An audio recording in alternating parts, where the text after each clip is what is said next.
દાદાનું બુલડોઝર ડિંડોલી વિસ્તારમાં આવેલ ભેસ્તાન આવાસમાં ફિરોઝ ખાન ગેરકાયદેસર ઓફિસ પર ફેરવાયું। 4 જેટલા ગંભીર ગુનાનો આરોપી હતો ફિરોઝ ખાન।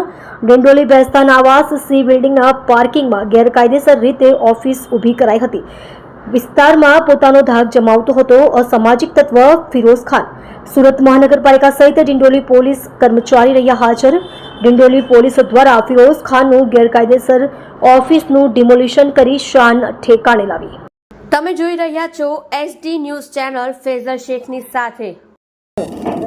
આજરોજ સુરત શહેરના ડિંડોલી પોલીસ સ્ટેશન વિસ્તારમાં જે ભેસ્તાન આવાસ છે એમાં ગેરકાયદેસર રીતના કબજો કરી અને બેસેલા એક વ્યક્તિ ફિરોઝ ખાન વિરુદ્ધ કાર્યવાહી કરવામાં આવેલ છે। એણે પોતાના ઘરની બાજુમાં જે પાર્કિંગ હોય છે પાર્કિંગ ઉપર પાર્ટીશન બનાવીને એક ઓફિસ બનાવી દીધી હતી અને આસપાસના લોકો ઉપર આવી રીતના પ્રભાવ પાડી અને રંજાડતો હતો, લોકોને હેરાનગતિ કરતો હતો। આ ઉપરાંત એણે સામે એક ઝૂંપડા પણ નાનું બનાવી દીધું હતું। આ તમામ સ્ટ્રક્ચરની વિગત અમે જ્યારે એસએસપીને આપી એસએસપીએ કન્ફર્મ કર્યું કે આ ગેરકાયદેસર બનાવવામાં આવેલ છે, જેથી આજરોજ એના વિરુદ્ધ કાર્યવાહી કરવામાં આવેલ છે। એણે ગેરકાયદેસર જે ઓફિસ હતી એમાં બેસી અને પોતાનો અડ્ડા ટાઈપ બનાવી લીધું હતું, લોકોને પરેશાન કરતો હતો, એવી લોકોની પણ રજૂઆત મળી હતી।